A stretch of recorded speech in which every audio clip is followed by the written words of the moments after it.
വിജയ് കരൂർ ദുരന്തത്തിൽ മരിച്ചവരുടെ കുടുംബാംഗങ്ങളെ കാണുകയാണ്. മഹാബലിപുരത്തെ സ്വകാര്യ റിസോർട്ടിൽ വെച്ചാണ് കൂടിക്കാഴ്ച നടക്കുന്നത്. മാധ്യമപ്രവർത്തകർക്കും പൊതുജനങ്ങൾക്കും പ്രവേശനം അനുവദിച്ചിട്ടില്ല. ഉച്ചയോടെ കൂടിക്കാഴ്ച അവസാനിക്കുമെന്നാണ് വിവരം. ഇതിനിടെ കരൂർ ദുരന്തത്തിൽ സിബിഐയുടെ അന്വേഷണവും ആരംഭിച്ചിട്ടുണ്ട്.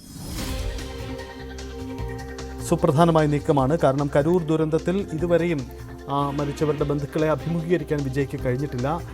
ഇപ്പോൾ പ്രത്യേക സംവിധാനങ്ങൾ ഒരുക്കി മഹാബലിപുരത്ത് റിസോർട്ടിലാണ് ഈ കുടുംബാംഗങ്ങളുമായുള്ള കൂടിക്കാഴ്ച. ഒരുപക്ഷെ അവർക്ക് മുന്നിൽ പുതിയ വാഗ്ദാനങ്ങളും മറ്റും നടത്താനുള്ള നീക്കം തള്ളിക്കളഞ്ഞുകൂടാ. അജയ് സുധാ ബിജു നമുക്കൊപ്പം ചേരുന്നു. അജയ്, സുപ്രധാനമാണ് വിജയുടെ നീക്കം. വിജയുടെ രാഷ്ട്രീയ പ്രവർത്തനം, വിജയുടെ നീക്കങ്ങളെല്ലാം സ്തംഭിച്ചിരിക്കുകയാണ് ആ കരൂർ സംഭവത്തോടെ. അതെല്ലാം പുനരാരംഭിക്കാനുള്ള ഒരു സാധ്യതയായി വിജയ് നീക്കത്തെ കാണുന്നുണ്ടോ? എങ്ങനെയാണ് ഈ കൂടിക്കാഴ്ച പുരോഗമിക്കുന്നത്? സജിത്ത്, വിജയുടെ രാഷ്ട്രീയ ഭാവിയെ സംബന്ധിച്ചിടത്തോളം തന്നെ വളരെ നിർണായകമാണ് ഇന്നത്തെ കൂടിക്കാഴ്ച എന്ന് നമുക്കൊരു സംശയവുമില്ലാതെ പറയാൻ സാധിക്കും. മാധ്യമങ്ങളെയും അതുപോലെ തന്നെ പൊതുജനങ്ങളെയും ഒന്നും തന്നെ കടത്തിവിടാതെ വളരെ സ്വകാര്യമായിട്ടുള്ള ഒരു ചടങ്ങായിട്ടാണ് ഇന്നത്തെ പരിപാടി വിജയ് സംഘടിപ്പിച്ചിരിക്കുന്നത്. ഇന്ന് രാവിലെ 10 മണിക്ക് മുൻപ് തന്നെ വിജയ് ഈ ഒരു സമ്മേളന വേദിയിലേക്ക് എത്തിയിരുന്നു. ഈ മഹാബലിപുരത്തെ ഒരു സ്വകാര്യ റിസോർട്ടിൽ വെച്ചാണ് ഈ ബന്ധുക്കളുമായി കൂടിക്കാഴ്ച നടത്തുമെന്ന് നേരത്തെ തന്നെ TV-ക്ക് അറിയിച്ചിരുന്നത്. ഇന്നലെ തന്നെ ബന്ധുക്കളെ ഇവിടേക്ക് എത്തിച്ചിരുന്നു. ഏതാണ്ട് ഒരുപാട് പേർ ഇന്നലെ വൈകുന്നേരം തന്നെ അവിടെ വന്ന് താമസിക്കുന്നുണ്ടായിരുന്നു. ചിലർ ഇന്ന് രാവിലെയാണ് സ്ഥലത്തെത്തിയത്. ഏതാണ്ട് 200ഓളം ആളുകൾ സ്ഥലത്ത് എത്തിയിട്ടുണ്ട് എന്നാണ് വിവരം ലഭിക്കുന്നത്. 37 കുടുംബങ്ങൾ ഇന്നത്തെ മീറ്റിംഗിൽ പങ്കെടുക്കും എന്ന് അറിയിച്ചിട്ടുണ്ട്.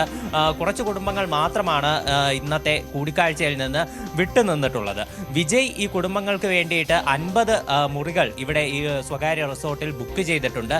ഓരോ മുറികളിലും വിജയ് എത്തി ഈ കുടുംബാംഗങ്ങളെ കണ്ട് ആശ്വസിപ്പിക്കും എന്നാണ് TV-ക്ക് നേതാക്കൾ അറിയിച്ചിട്ടുള്ളത്.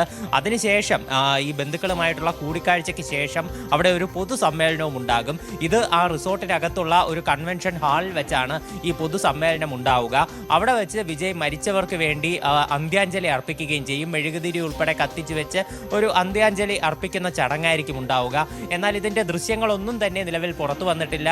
എന്താണ് അകത്ത് നടക്കുന്നത്, എന്തൊക്കെ തരത്തിലുള്ള പ്രഖ്യാപനങ്ങൾ, വാഗ്ദാനങ്ങളാണ് വിജയ് നടത്തിയത് എന്നതുൾപ്പെടെയുള്ള വിവരങ്ങൾ ഇപ്പോൾ നിലവിൽ നമുക്ക് വ്യക്തമല്ല. ഉച്ചയോടെ ഈ പരിപാടി പൂർണ്ണമായി അവസാനിപ്പിക്കും എന്നാണ് നമുക്ക് നിലവിൽ അറിയാൻ സാധിക്കുന്നത്.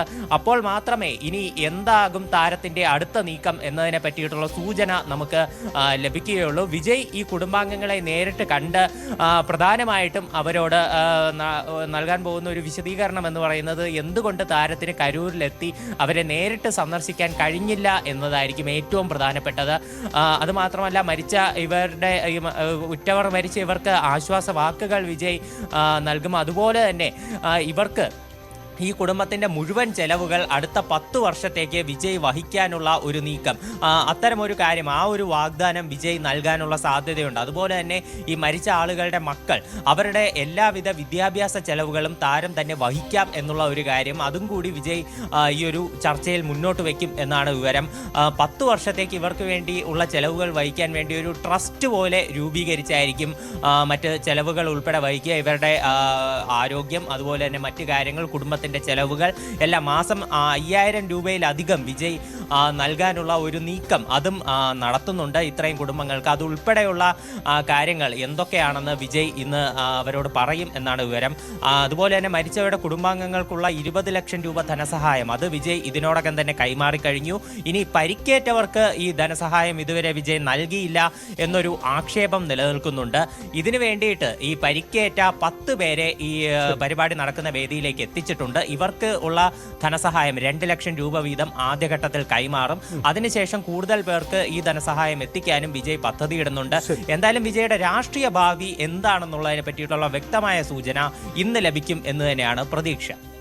അജയ് പറഞ്ഞതുപോലെ വിജയ് അദ്ദേഹത്തിൻ്റെ രാഷ്ട്രീയ ഭാവി അതിൻ്റെ സാധ്യതകൾ തേടുകയാണ് വീണ്ടും. എന്തായാലും ഇന്നത്തെ ഈ കൂടിക്കാഴ്ച നിർണായകമാണ്.